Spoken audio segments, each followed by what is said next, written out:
ஆனால் இது கோர்ட்டுக்கு வரும்போது அதோடைய விஷயங்கள் எல்லாம் தெரிஞ்சிடும். இது போக்சோவுக்கு எப்படி அப்ளிகேபிள் ஆகும்? 1 வருடத்துக்கு முன்பாக அவங்க வீட்டில் சொந்த குடும்பமாக இருந்தபோது அன்னைக்கு இவங்க கம்ப்ளைண்ட் பண்ணி ஸ்டேஷனுக்கு போய் அன்னைக்கு நாங்கள் எல்லாம் இது மாதிரி பிரச்சனை இருக்குது அப்படின்னு சொல்லியிருந்தால் பரவாயில்ல. அப்படி ஒரு இன்னொரு பெண்ணை இதோடு சேர்த்து போடுகிறார்கள், அவங்க வீட்டில் இந்த 14 வயது பெண்ணைன்னு சொல்லி. அந்த பெண் எனக்கு இதில் சம்மந்தமே இல்லை, எனக்கு இது தெரியாது அப்படியெல்லாம் சொல்லப்படுகிற சூழ்நிலையில் இது நிற்காது என்று சொன்ன பிறகு ஒரு அழுத்தத்தை கொடுக்கிறார்கள். அந்த அழுத்தத்து நிமித்தம் தான் இந்த கேஸ் நிற்குது.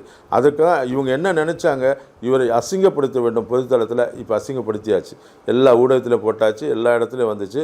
ஜான் ஜபராஜ் கைது, ஜான் ஜபராஜ் பிடிக்கப்பட்டார், அவர் பாலியல் வழக்குன்னு. ஆனால் வழக்கு வரும்போது ஒன்றில்லாது போனால் மறுபடியும் இவருக்கு இழந்த பேரை யார் திருப்பி தருவது?